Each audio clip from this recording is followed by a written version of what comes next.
सवाल नंबर 1, रामनवमी क्यों और कैसे बनाई जाती है? सवाल नंबर 2, रामनवमी और महानवमी में क्या अंतर होता है? सवाल नंबर 3, रामनवमी पर हनुमान जी की पूजा क्यों की जाती है? सवाल नंबर 4, रामनवमी 9 दिनों तक क्यों मनाई जाती है? सवाल नंबर 5, नवरात्रि और रामनवमी के बीच में क्या अंतर होता है? सवाल नंबर 6, भगवान राम की मृत्यु कब हुई थी? सवाल नंबर 7, रामनवमी व्रत के क्या क्या नियम होता है? सवाल नंबर 8, रामनवमी बनाने का क्या महत्व होता है? सवाल नंबर 9, राम रावण युद्ध और नवरात्रि का क्या संबंध होता है? सवाल नंबर 10, रामनवमी की पूजा विधि क्या होती है? और सवाल नंबर 11, श्री राम के प्रमुख मंदिर कहाँ कहाँ पर स्थित हैं? सवाल नंबर 1, रामनवमी क्यों और कैसे बनाई जाती है? दरअसल रामनवमी का पर्व भगवान राम जी के जन्म दिवस के रूप में बनाया जाता है।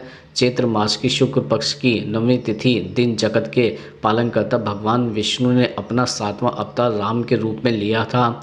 वो अयोध्या के राजा दशरथ और रानी कौशल्या के पुत्र बनकर धरती लोक पर आए थे।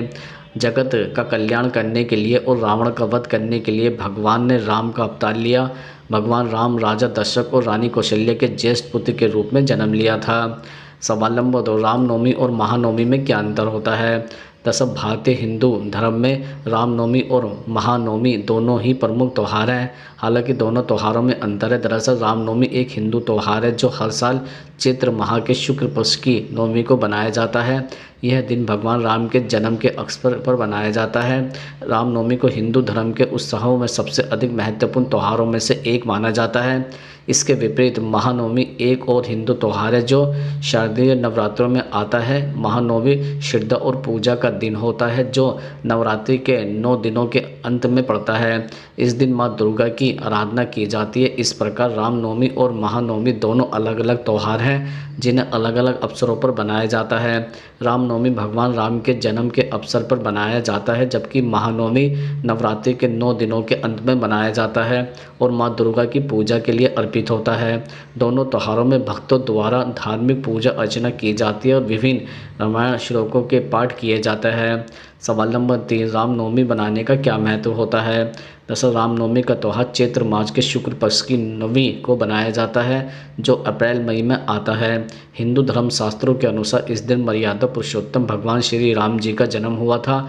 इसके अलावा हिंदू धर्म में रामनवमी का बहुत महत्व है। हिंदू धर्म शास्त्रों के अनुसार जो भी भक्त इस दिन पूरी श्रद्धा और विधि विधान से मर्यादा पुरुषोत्तम राम श्री पूजा करता है उसके जीवन में सुख समृद्धि और शांति आ जाती है। अन्य मान्यताओं के अनुसार जो भक्त रामनवमी के दिन देवी दुर्गा और श्री राम जी की विधि व्रत पूजा करते हैं उन्हें मनवांछित फल की प्राप्ति होती है, उनके जीवन की सभी समस्याओं से छुटकारा मिलता है। सवाल नंबर 4, राम रावण युद्ध और नवरात्रि के बीच में क्या अंतर है? दरअसल भगवान राम और रावण के बीच युद्ध की कहानी भी नवरात्रि से जोड़कर देखी जाती है।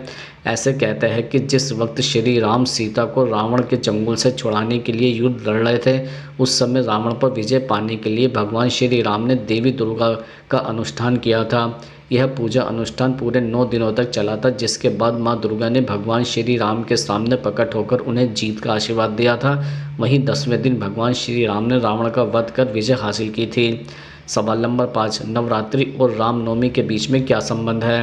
दरअसल यह त्यौहार देवी दुर्गा को समर्पित है जिसके 9 रूपों की 9 दिनों में पूजा की जाती है। अंतिम दिन रामनवमी भी है जो राम का जन्मदिन है। इसी कारण से कुछ लोग इसे रावण रात्रि भी कहते हैं। सवाल नंबर 6, रामनवमी पर हनुमान जी की पूजा क्यों की जाती है? दरअसल प्रसिद्ध राम कथा वाचक पंडित जगत कुमार पांडे के अनुसार इस दिन भगवान हनुमान जी की पूजा की जाती है क्योंकि वह भगवान राम के सबसे प्रतिष्ठित भक्त हैं और उनकी पूजा करने से भगवान राम प्रसन्न होते हैं। यही कारण है कि लोग अपने घरों में हनुमान ध्वज फहराना पसंद करते हैं। इसके अलावा इस ध्वज को विजय ध्वज भी माना जाता है। सवाल नंबर 7, रामनवमी 9 दिनों तक क्यों मनाई जाती है? दरअसल रामनवमी एक वसंत हिंदू त्यौहार है जो भगवान विष्णु के 7वें अवतार हिंदू भगवान राम के जन्म का जश्न मनाता है।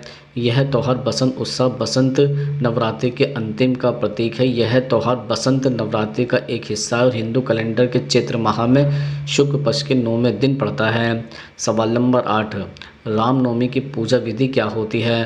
तो सबसे पहले स्नान कर पवित्र होकर पूजा स्थान पर पूजन सामग्री के साथ बैठे। पूजा में तुलसी पत्ता और कमल का फूल आवश्यक होना चाहिए।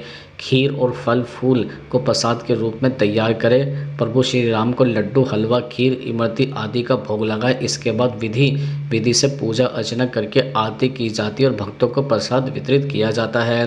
पूजा के बाद घर की सबसे छोटी महिला सभी लोगों के माथे पर तिलक लगाते। नवमी के दिन उपवास करने का भी विशेष महत्व होता है। सवाल नंबर 9, श्री राम के प्रमुख मंदिर कहाँ कहाँ पर स्थित है? दरअसल रामनवमी के अवसर पर भक्तों की श्री राम के मंदिरों में पूजा अर्चना के लिए भीड़ जुटती है। आपको बता दें कि अलग अलग राज्यों में श्री राम के प्रमुख मंदिर हैं, जिसमें अयोध्या की श्री राम जन्मभूमि, नासिक का श्री कालाराम मंदिर, सोमनाथ, शिकोहावदा और भीमाशंकर का श्री राम मंदिर प्रमुख है। सवाल नंबर 10, रामनवमी व्रत के क्या क्या नियम होते हैं? दरअसल रामनवमी व्रत के लिए सुबह उठकर व्रत करने का संकल्प लिया जाता है। व्रत की सुबह से लेकर अगली सुबह तक यह व्रत चलता है। कुछ लोग यह व्रत निराहार तो कुछ लोग फलाहार के रूप में रखते हैं। इस व्रत की पूजा व्रत के शुरू होने और ख़त्म होने के समय भी की जाती है। दरअसल इस दिन को बहुत शुभ माना जाता है। कोई भी शुभ कार्य करने की शुरुआत इस दिन बिना मुहूर्त के भी की जा सकती है।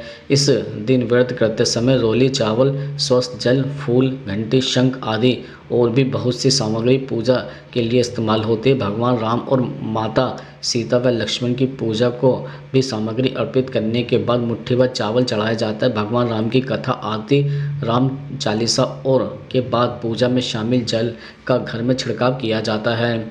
सवाल नंबर 11, भगवान राम की मृत्यु कब हुई थी? दरअसल ऐसा माना जाता है कि भगवान राम की मृत्यु नहीं हुई थी। वह जल समाधि लिए थे सूरज नदी के तट पर, फिर वहीं से विष्णु का अवतार ले वैकुंठ धाम चले गए।